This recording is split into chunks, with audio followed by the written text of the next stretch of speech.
Bonjour les amis, nouvelle vidéo aujourd'hui pour parler du professeur Raoul qui était reçu avec son avocat chez Idriss Aberkane. Et le professeur, il en avait gros sur la patate. Il nous a lâché une petite colère et un coup de gueule bien senti avec des vérités qu'il faut toujours rétablir. Mais juste avant de voir l'extrait, n'oubliez pas de vous abonner les amis, le pouce en l'air, le partage, le boost de la vidéo. Et pour celles et ceux qui veulent bien sûr me soutenir, tout se passe en description sous la vidéo. Je vous passe l'extrait et on en parle juste après comme d'habitude. Et que la préoccupation principale des Français, actuellement, c'est la santé, et ils ont raison. Bien sûr. Je vais vous dire, on a des branquignoles qui sont au volant. Quand vous imaginez que on a maintenant je ne sais combien de médicaments de base génériques qui coûtent très peu d'argent, qu'on peut plus se procurer, que les pharmaciens sont obligés de s'excuser. Ça fait 2 pharmacies. Je vais vous faire un aveu. Je suis goutteux. Je fais de la goutte. Je ne soigne pas. Vous savez, on peut plus soigner la goutte dans ce pays. Le médicament de base, la colchicine, qui est un extrait de plante, n'est plus disponible en France. Il est plus disponible parce que les gens de la NSM ont décidé qu'il fallait payer le moins cher possible des produits qui déjà ne coûtent rien, alors que vous avez les nouveaux produits qui coûtent 100 fois le prix, qui eux sont disponibles. C'est incroyable. Donc vous avez un mélange d'incompétence totale. C'est des nouilles. Si vous regardez les derniers directeurs de la NSM, leur cursus scientifique, vous êtes terrifiés. Si vous regardez le cursus scientifique des ministres de la Santé, vous êtes terrifiés. Donc vous avez des gens qui sont mauvais, qui ne savent pas gérer.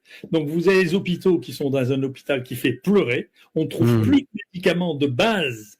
Vous vous rendez compte, on ne trouvait plus d'ampicilline, d'amoxicilline ni d'augmentin dans les l'artémisinine. Alors l'artémisinine, on la trouve pas non plus en pharmacie, alors que c'est le meilleur antipaludéen aujourd'hui, prix Nobel.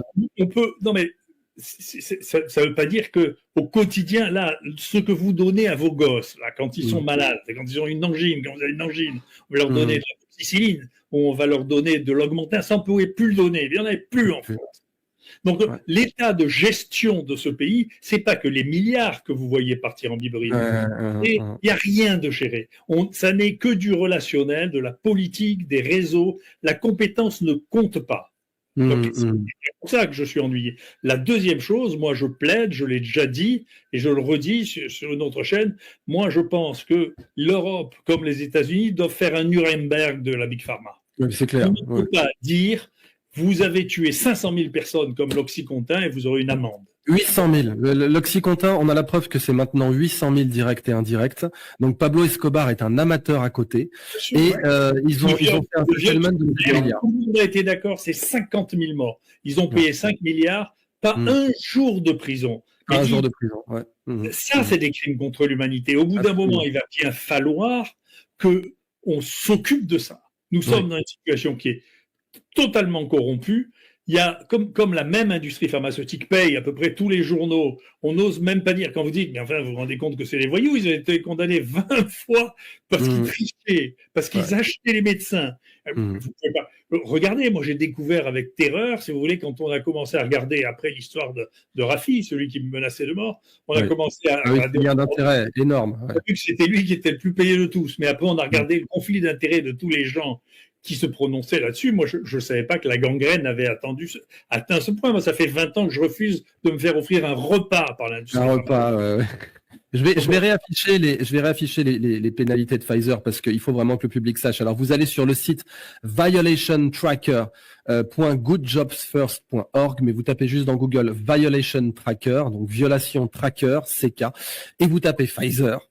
Et là, vous avez, ce n'est plus un CV, c'est un CSV, le format base de données, tellement le truc est énorme. Vous pouvez le sauvegarder, vous pouvez l'emporter chez vous.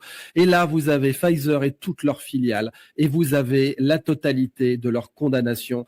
Là, des coûts de 3 milliards 750 millions, 2 milliards 300 millions. Parce que vous n'avez pas ce qui s'est passé en Chine. En Chine, ils ont foutu en taule, hein.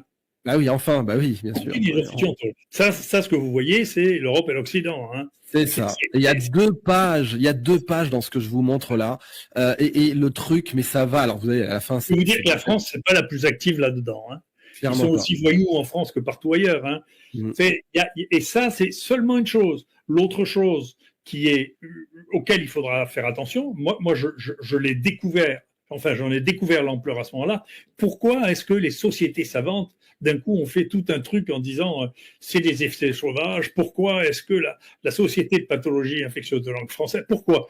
Vous avez qu'à regarder ce qu'est leur financement, ils sont pas payés par leurs membres, c'est payé par l'industrie pharmaceutique. Absolument. Et donc ça veut dire que toutes ces sociétés savantes sont verrouillées par l'industrie pharmaceutique. Le nombre de millions donnés à la presse générale est de plusieurs centaines de millions par an en France. Et puis ensuite, quand vous avez un article dans Le Monde, regardez combien ils reçoivent de millions, combien ils reçoivent de Bill Gates. Regardez. Donc le problème du conflit d'intérêts, de la corruption de la médecine est un problème central. Moi, jusqu'à présent, je m'en fichais. J'essayais d'échapper à ça. Ça faisait partie de mon programme de l'IHU, écrit en 2009, en disant on va avoir la lutte contre les conflits d'intérêts. On ne fera pas d'essais thérapeutiques avec l'industrie pharmaceutique et on ne les recevra pas pour qu'ils ne puissent pas faire des tête-à-tête avec les médecins pour pouvoir les corrompre sans que personne ne le sache.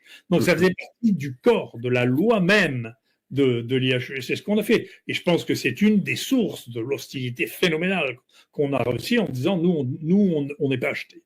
Bah oui, Maître Bianchi voulait intervenir. D'ailleurs, c'est un spécialiste de la lutte anti-mafia. J'imagine que ça vous fait penser, cher maître, aussi à des pratiques mafieuses, tout cela.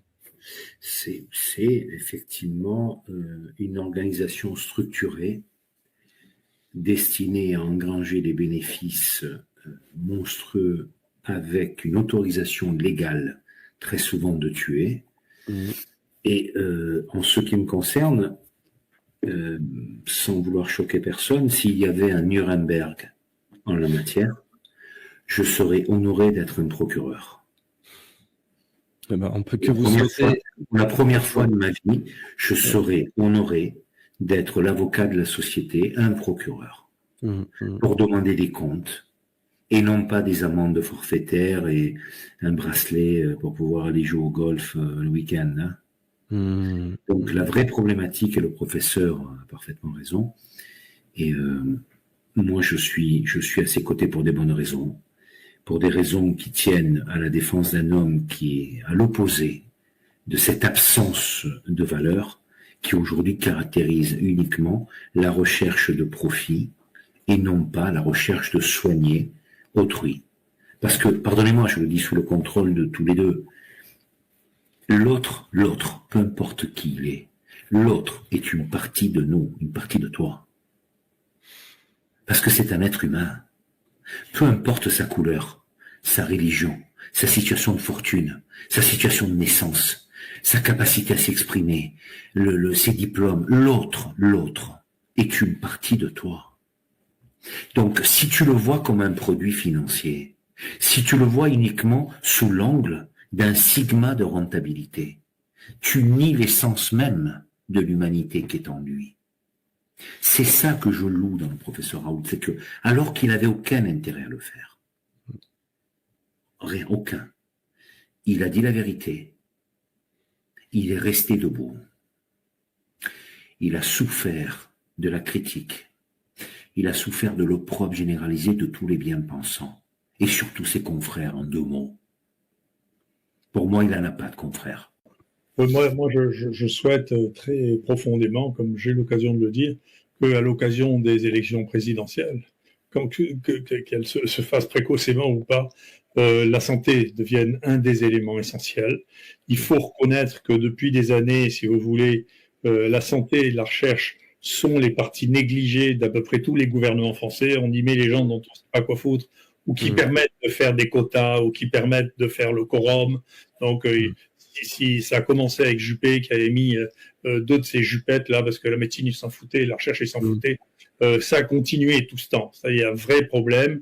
C'est actuellement, moi, c'est ce que je lis, et donc, pour une fois, je crois en ce sondage-là, parce que c'est ce que me disent les gens. Les autres, j'y crois pas. Mais ça, c'est ce que me disent les gens. La préoccupation majeure des Français, c'est qu'ils ne sont plus susceptibles d'être pris en charge médicalement, c'est qu'ils n'ont plus confiance dans les médecins, ils n'ont plus confiance dans la santé publique telle qu'elle est donnée, et qu'il faut arrêter de jouer avec ça parce que c'est dangereux. D'accord ? Il n'y a pas eu pire ennemi des vaccins que les gouvernements que nous avons eus récemment avec M. Macron. Parce que quand vous cassez la confiance, que vous imposez des vaccins dont on montre qu'ils ne marchent pas, dont on a dit on a fait dire à des ministres qu'ils n'auraient aucun effet secondaire. En réalité, c'est ce qui se passe. Comme il se passe aux États-Unis, il y a maintenant 30% des parents qui ne veulent plus du tout vacciner leur enfant. Ça, c'est la réussite que l'on a quand on ment aux gens et qu'on fait porter des messages par des gens qui ne sont pas compétents. Donc, il y a un vrai problème. Il faut revenir à la compétence, il faut revenir à la réalité et il faut un peu chasser les marchands du temple, vous me permettrez cette autre citation, du temple de la santé. Discours plein de vérités du professeur Raoult, des vérités qu'il est toujours bon, bien sûr, de rappeler.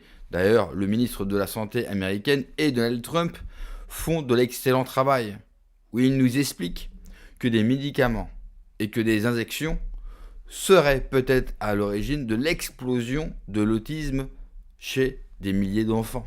Il nous rappelle, bien sûr, dans l'extrait qu'on a pu entendre, que les labos pharmaceutiques ont causé des centaines de milliers de morts avec des médicaments dont ils savaient très bien que ça allait non pas guérir les gens, mais ils les empoisonner. Aujourd'hui, la santé, c'est avant tout de l'argent. C'est avant tout se faire le maximum d'oseille sur le dos de pauvres gens qui sont malades, de nous tous, de vous, de moi. Il faut revenir à une santé normale. La santé ne devrait pas être un business. La santé devrait juste être la santé. Pouvoir soigner les gens dans de bonnes conditions et avec des médicaments adéquats. Ce n'est pas normal, il le dit au tout début de l'extrait, que des médicaments que nous avons depuis longtemps, qui ne coûtent pas un rond, soient aujourd'hui devenus introuvables. Ce sont des molécules qui devraient être gratuites et mises à disposition de tous. La santé ne devrait pas être quelque chose de cher. La santé devrait être accessible à tout le monde. Le professeur Raoult le dit très souvent.